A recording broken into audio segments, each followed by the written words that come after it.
everybody, it's Chelsea from Painted Layers, and I'm so excited to have you join me in my sewing studio today because we are going to learn how to make reusable moon pads.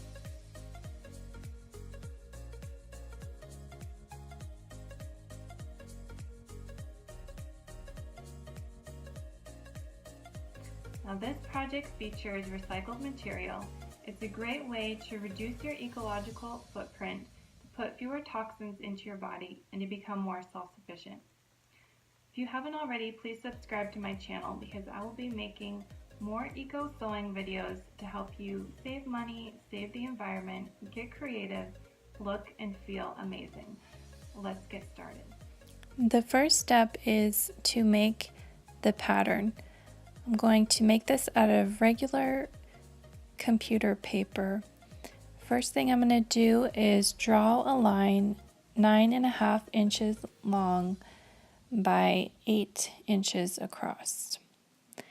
I cut that rectangle out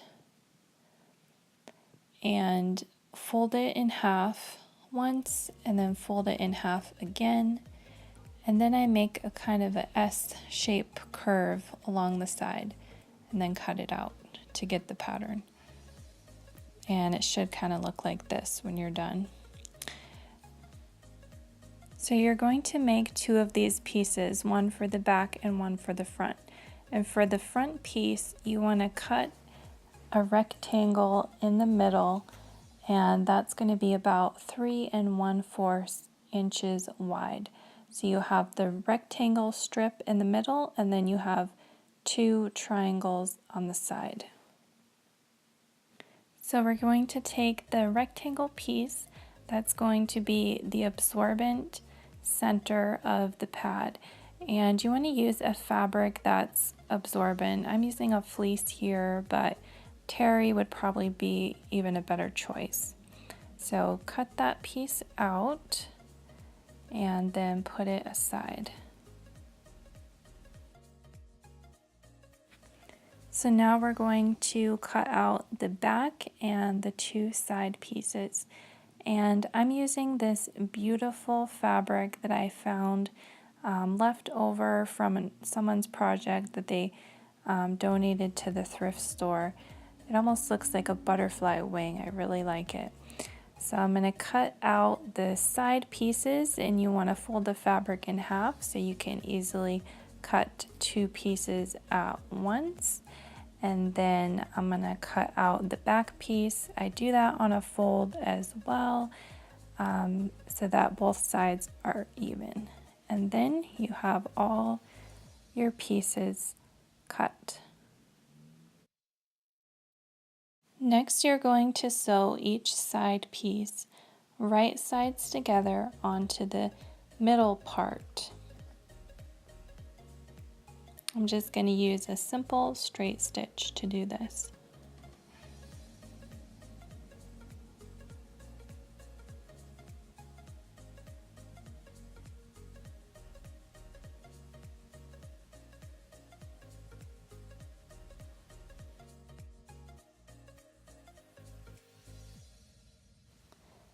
Now I'm going to attach the back piece to the front, right sides together, and use a straight stitch to stitch all the way around.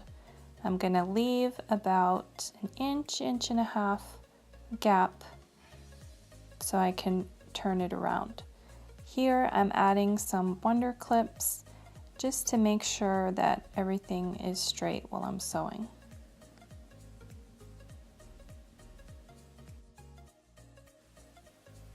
Now I'm going to find that gap that I left and fold the pad inside out.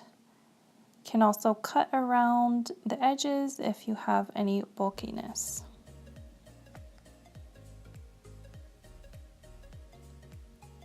And after you do that, you want to iron it flat, kind of stick your finger inside and kind of run it along the seams to make sure the fabric is flat before you iron it.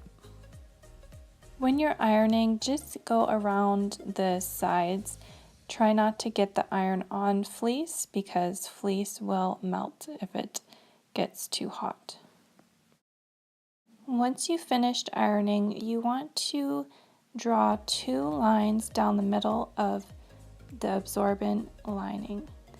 I use a disappearable ink marker to draw those lines with a ruler just to make sure they look straight and professional. You can also sew 2 lines right along the seam where the fleece and the side is. So you'll have a total of 4 lines going down the pad.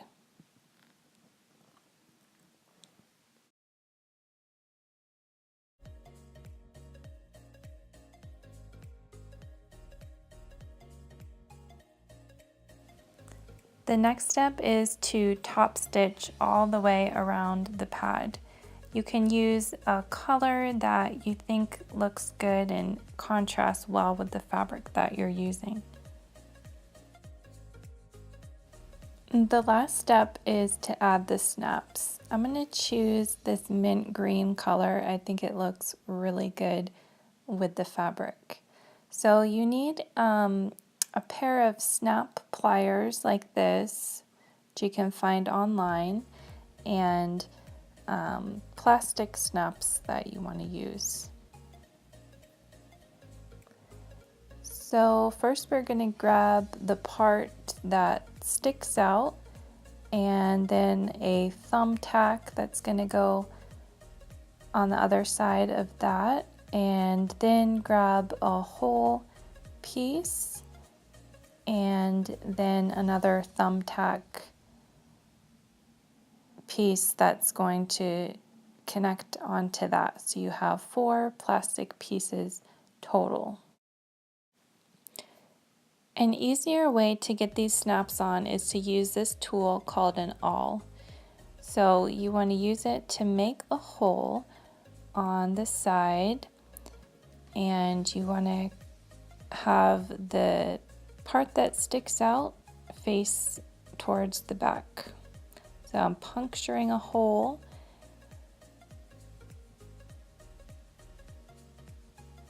and then I'm going to take the thumbtack part and stick it through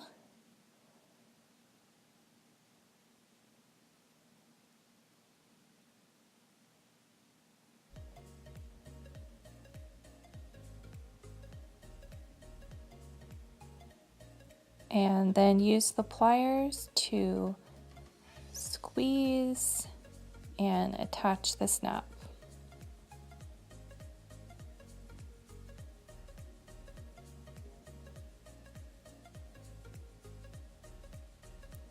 And now to do the other side, I'm just going to fold and make sure that I have the snap going in the right direction.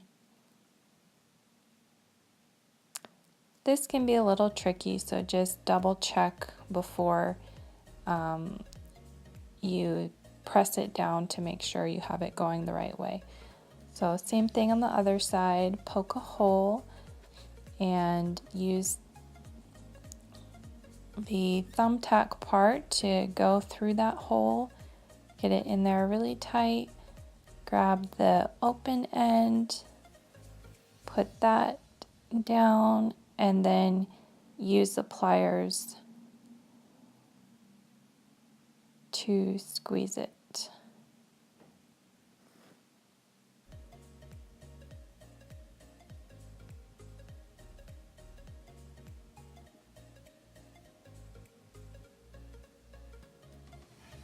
Now that you have the snaps on, you've got the finished product, and I think it turned out really good.